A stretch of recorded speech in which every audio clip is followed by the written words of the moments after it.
Leon grumbled. I hope Noah meets us there. Jamie's thoughts turned to his best friend since first grade. His farm isn't far from Irishtown Road, and we're going to need his help. I imagine Noah is already on his way if he heard the call on his radio. You're right. We're going to need all the help we can get. Brody steered the engine onto Irishtown Road.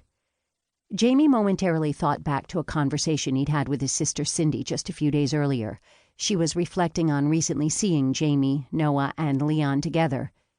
You know, you three all look a lot alike. You're not only similar in height and have dark brown hair, but Noah's clean-shaven, too.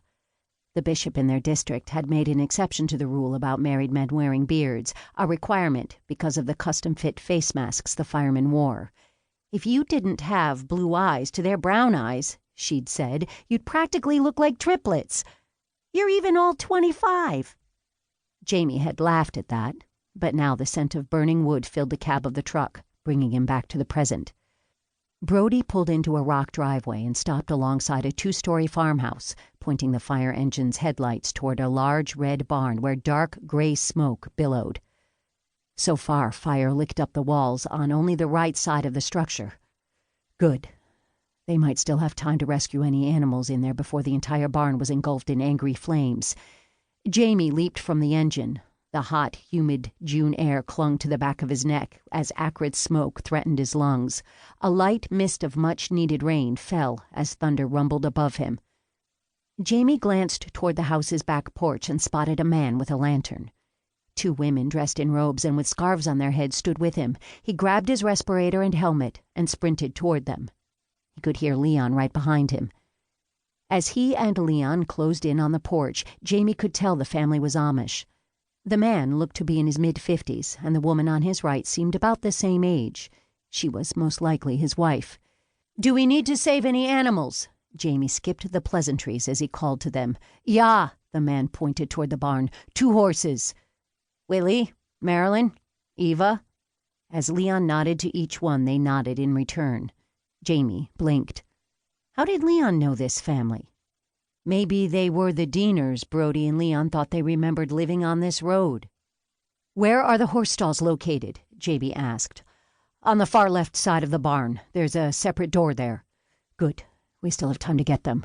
"Where is Nathan?" Jamie heard a thread of worry in the older woman's voice. Leon had called her Marilyn. "You said Nathan went to the phone shanty," the younger woman named Eva responded.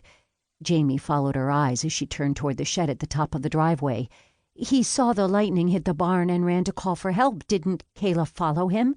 "But where are they both now?" Marilyn's voice rose and she turned to Willie. "Do you think Nathan would go into the barn to save the horses?" Then to Jamie and Leon, she said, "Would you please see if our son is in there? He's only 14. "Yeah." Jamie turned to Leon. "Let's go. Dummel." "Jamie!" Jamie blew out a sigh of relief as Noah Zook loped over, clad in his turnout gear and holding his helmet and respirator as well. "I got here as quickly as I could," Noah managed between deep breaths. "Brody is doing the scene size up and making sure more companies are coming to help us keep this fire under control." Brody moved past them as he talked into his radio, and Jamie brought Noah up to speed as the 3 younger men hastened toward the barn. "They have 2 horses, and they think their 14-year-old son may have gone in to try to save them." "Ah, no," Noah said. "Nathan!" a voice screamed. Jamie was surprised they hadn't seen the young woman standing near the open barn door as soon as they arrived, but the fire had already advanced across the roofline, further illuminating everything on that side of the barn. "This has to be Kayla." Her thick, golden blonde hair wasn't covered. Instead, it hung down the back of her blue robe to her waist, shimmering in the bright firelight. "Nathan!" she screamed again. "Get out of there before you get yourself killed! Leave the horses! Help is already here!" Jamie's pulse spiked. He broke into a run ahead of his partners, and as he approached Kayla, she turned and collided with him. She grabbed the front of his coat, gasping, "My little brother is in the barn. You have to get him." "How long has he been in there?" Jamie shucked his turnout jacket. "I don't know." She shook her head as Jamie yanked his shirt over his head. "A few minutes. I thought I heard him scream. I was going to go after him, but the smoke... And I don't have any shoes." Her voice cracked as her eyes searched his. Jamie noticed they were sky blue.